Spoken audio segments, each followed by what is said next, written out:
Mitahan sa ilang kaugalingon ang 92 sa Kanhi Rebelde gikan sa napuhag nga guerrilla fronts, pulang bagani commands, regional headquarters ug sub-regional committees ubos sa Southern Mindanao Regional Committee ato sa gihimong mass surrender and presentation sa Balimba Hills Activity Center sa Sitio GBL, Barangay Santo Niño, Talaingod, Davao del Norte, kagahapon Enero 27, 2026. Gipasiugdahan ang aktibidad sa koordinasyon sa 60th Infantry Battalion, sa 10th Infantry Agila Division, mga opisyal sa lokal nga gobyerno ug ubang stakeholders. Ato sa turnover ceremony, apil sa gisurender sa kanhi mga rebelde ang 29 ka klase-klaseng low-powered firearms. Gitunulan ang mga surrendery ug food packs ug financial assistance gikan sa local government units. Formal sila nga gipresenta ni Brigadier General Christopher Diaz, ang commander sa 1003rd Infantry Brigade, ug gipasalamatan sa pagsalikway sa komunistang ideolohiya.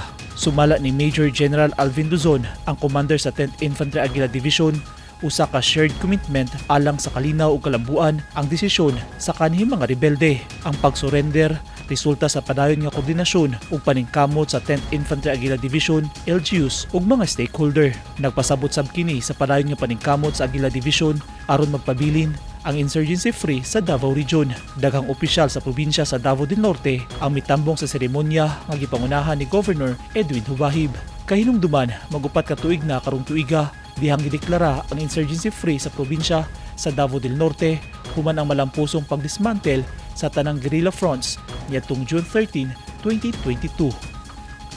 Eugene Hinutan, Newsline Philippines. Stay safe.